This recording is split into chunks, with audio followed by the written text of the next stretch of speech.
Malaking tulong na to sa atin, itong mapang to. Now we know where we going. Kaso naligaw tayo bigla, gawa namang nangahabol sa atin eh. Wait, gaya nga tayo din eh.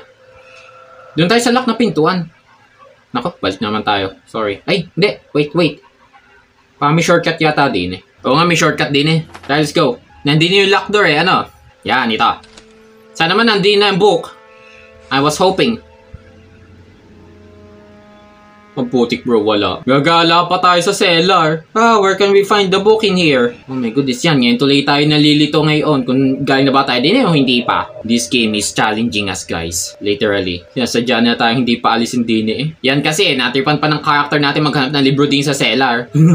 That's what you get for finding 8 books in the cellar that has been haunted by Slendrina and her family. Okay. Nice. Di pa tayo galing din no? Well, very obvious. Nakakuha lang tayo ng susi din eh.